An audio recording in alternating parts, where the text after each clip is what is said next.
All right, there was some interest expressed in talking about some seam filling techniques.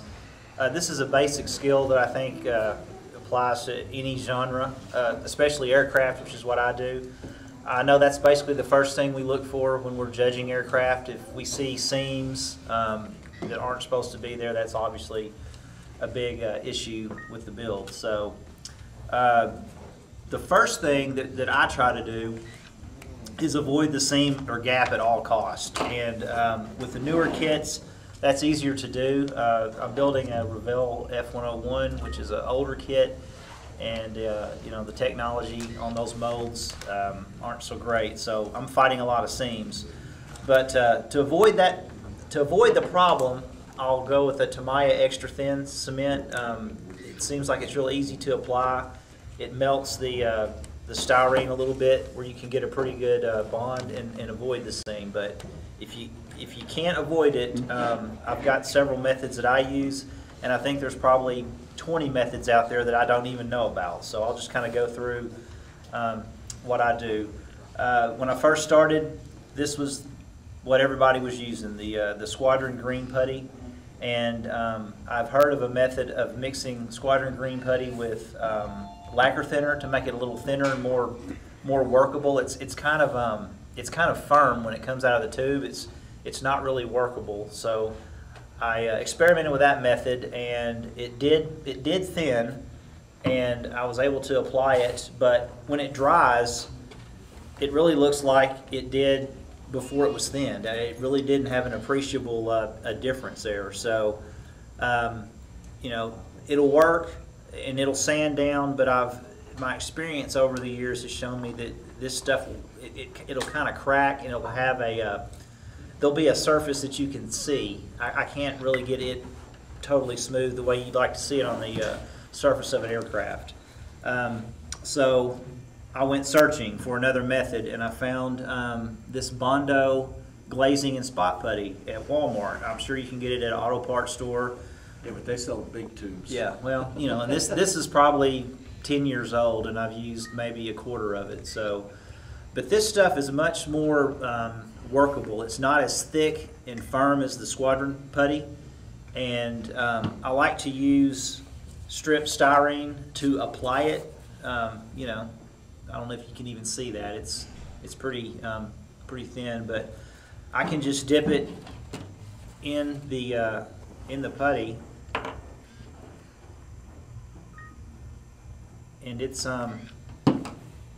real easy to apply to any kind of seam. This is just corrugated sheet styrene that I got next door to, you know, make it look like or replicate a seam that you might see on an aircraft. And you know, using that method right there, I don't have a lot of, you know, putty all over the place, making a big mess that I'm gonna have to come back and clean up later. I can apply it right to the seam, and you know, let that dry and harden, and then come back and with a minimal amount of sanding, you know, knock that down and smooth that out, and not have a big mess.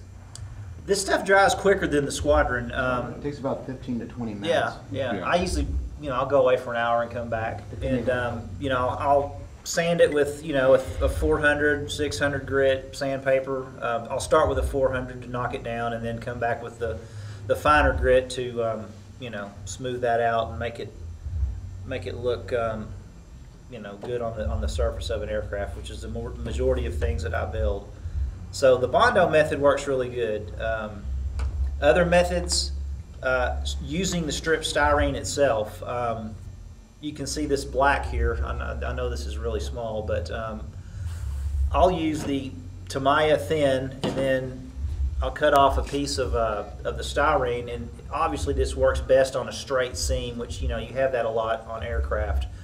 But I'll just lay it down in the seam and then hit it with the thin cement, and it kind of you know, it melts that styrene down a little bit, and it fills that seam.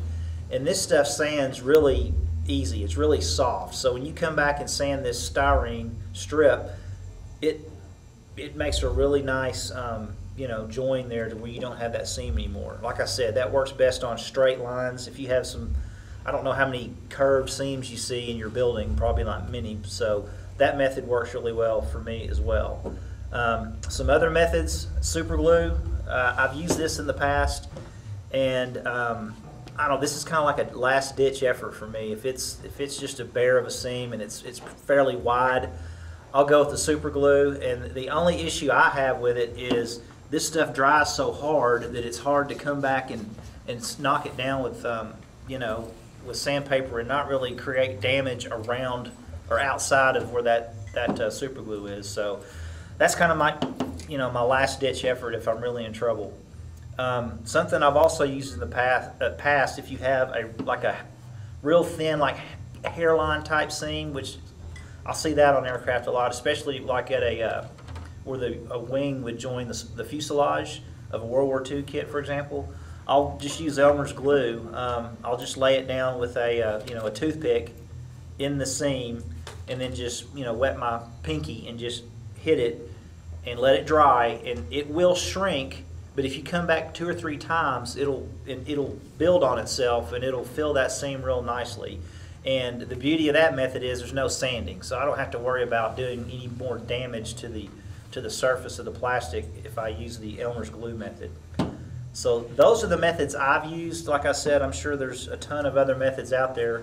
There's not one way to skin this cat. And this is the basic technique that sinks so many models in a show. Is yep, like I said, that's the first seams. thing. First thing we looked for 3 Saturdays ago was, all right, there's a seam there.